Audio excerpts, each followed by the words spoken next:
O que você sabe sobre a fuga de Alcatraz, ou melhor, o que você sabe sobre a prisão de Alcatraz? Existem muitas teorias, histórias e até algumas lendas sobre essa prisão. Antigamente, o local era considerado um dos mais difíceis de fugir e por isso Alcatraz era o lar de terríveis criminosos. Porém, 3 homens conseguiram fugir da prisão nos anos 60 e supostamente nunca mais foram vistos.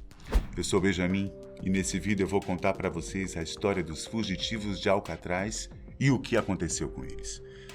Então, para me tirar do tédio dessa prisão, que tal você se inscrever no nosso canal? Eu mesmo, preso, ficaria muito grato. Agora eu acho que a gente pode começar nossa história. Vamos lá. A Penitenciária Federal de Alcatraz era uma prisão muito famosa nos Estados Unidos. Na verdade, ela ainda é famosa, só que não está mais em funcionamento.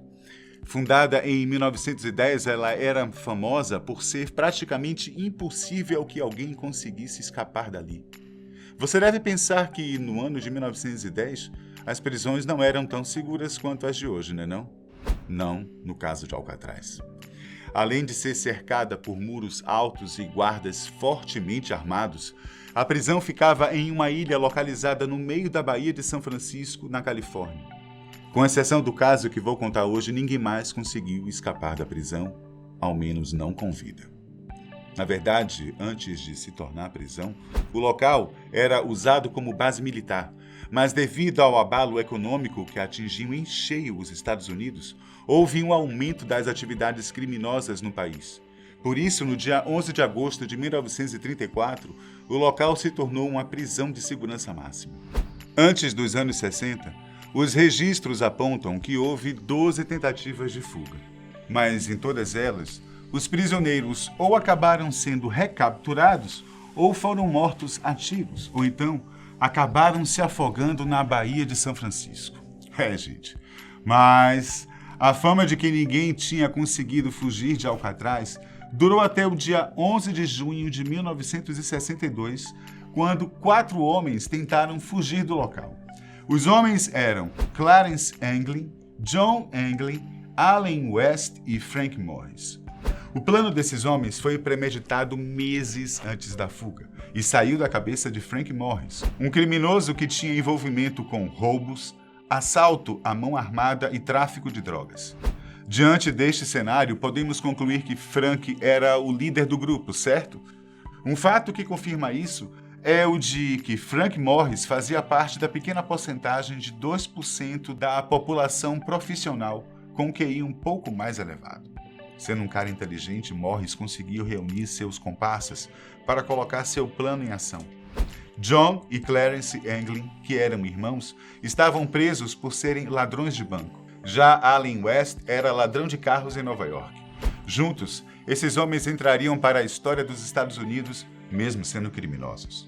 Foram longos 6 meses estudando, analisando e pensando em como colocar o plano em prática. Nesse tempo, eles fizeram de tudo para juntar as coisas necessárias para conseguir fugir de Alcatraz. Lâminas, colheres e até uma broca improvisada serviu para ampliar um duto de ventilação em cada cela. Os presos trabalhavam incansavelmente durante a noite e de dia eles colocavam papelão para esconder os buracos. Depois de meses ampliando os dutos, os presos finalmente conseguiram chegar a um outro túnel que dava acesso ao mar. E foi nesse túnel que eles construíram uma espécie de jangada feita com várias capas de chuva que tinham sido roubadas ou doadas por outros prisioneiros. Mas não me pergunte como eles conseguiram construir uma jangada com capas de chuva. Gente, no desespero, o ser humano é capaz de tudo. O fato é que esses caras eram bons, mas tão bons, que eles conseguiram até disfarçar suas ausências nas celas. Eles conseguiram produzir cabeças fictícias que colocavam nos travesseiros para parecer que eles estavam deitados na cama. As cabeças foram feitas com uma espécie de papel machê, sabão e papel higiênico. Além disso, eles também pintaram os rostos para tudo ficar parecendo ainda mais real. Parece até caso de filme, né? Bom, mas a história está aí para nos provar. Existem muitas imagens das máscaras que foram feitas pelo grupo. Depois de meses planejando a fuga, quando tudo ficou pronto, os presos então resolveram escapar. Cada um saiu da sua cela, entrou no túnel e foi em direção à jangada. Todo mundo menos Allen West, que não conseguiu retirar uma das grades que cobria o túnel e acabou ficando para trás. Os outros 3 criminosos carregaram a jangada, passaram por um outro túnel de ventilação e conseguiram chegar ao telhado da prisão. Depois eles desceram, escorregando em um cano, pularam 2 cercas de arame farpado e seguiram um caminho que era ponto cego para os guardas. Nesse ponto, eles inflaram a jangada, esperaram até as 22 horas da noite e, se mandaram. Os guardas do presídio só foram sentir falta dos 3 no dia seguinte, quando se depararam com as cabeças improvisadas na cama de cada um.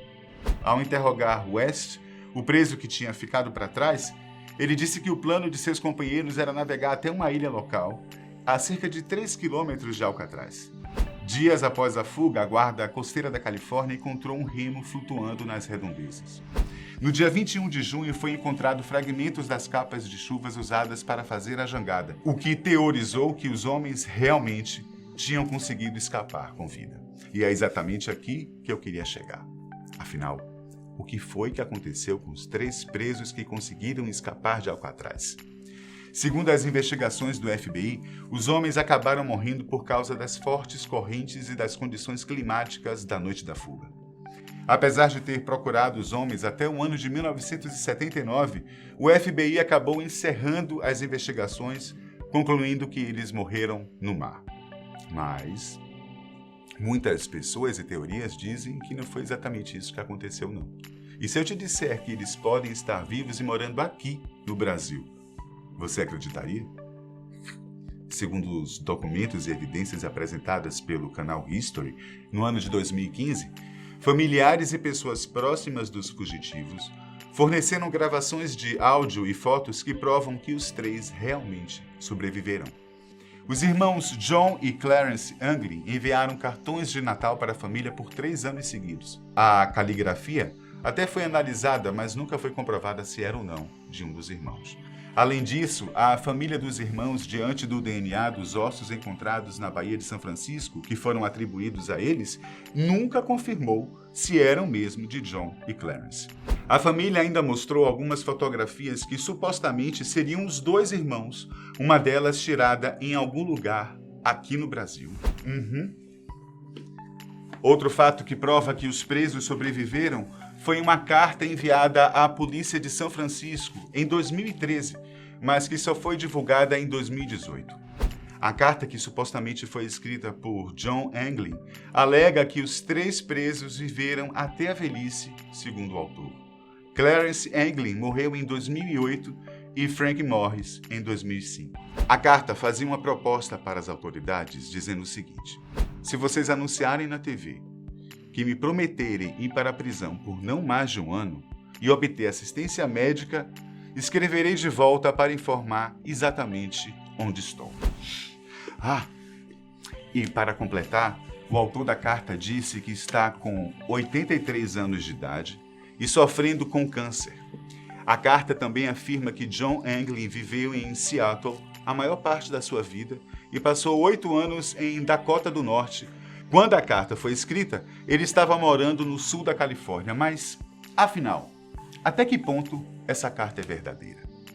A carta foi entregue a uma estação de televisão e enviada para o Serviço de Investigação dos Estados Unidos, que era responsável pelo caso desde 1978. Depois, a carta foi parar em um laboratório do FBI, onde passou por análise forense da caligrafia. A conclusão foi a seguinte: amostras de manuscrito dos 3 fugitivos, John Anglin, Clarence Anglin e Frank Morris, foram comparadas com a carta anônima e os resultados foram considerados inconclusivos. A verdade sobre os prisioneiros? Apesar de ter várias supostas provas de que eles tenham sobrevivido, isso nunca foi provado. Alguns preferem acreditar que eles morreram, outros afirmam que eles sobreviveram e passaram a viver às escondidas pelo resto da vida. Mas a única coisa que a gente pode afirmar com certeza absoluta é que esses homens tentaram o impossível e podem ter conseguido. Após 1 ano da fuga, a prisão acabou fechando as portas, mas ela foi imortalizada no filme Escape from Alcatraz, de 1979, estrelado por Clint Eastwood. Atualmente, a prisão se tornou um popular ponto turístico de São Francisco, que recebe a visita de mais de 1 milhão de turistas por ano. Inclusive, é possível visitar a cela de John Engel e ver a abertura na parede que ele usou para conseguir escapar. Essa foi a história dos únicos homens que conseguiram escapar de Alcatraz. E como eu não estou em Alcatraz, eu me despeço por aqui. Até o próximo.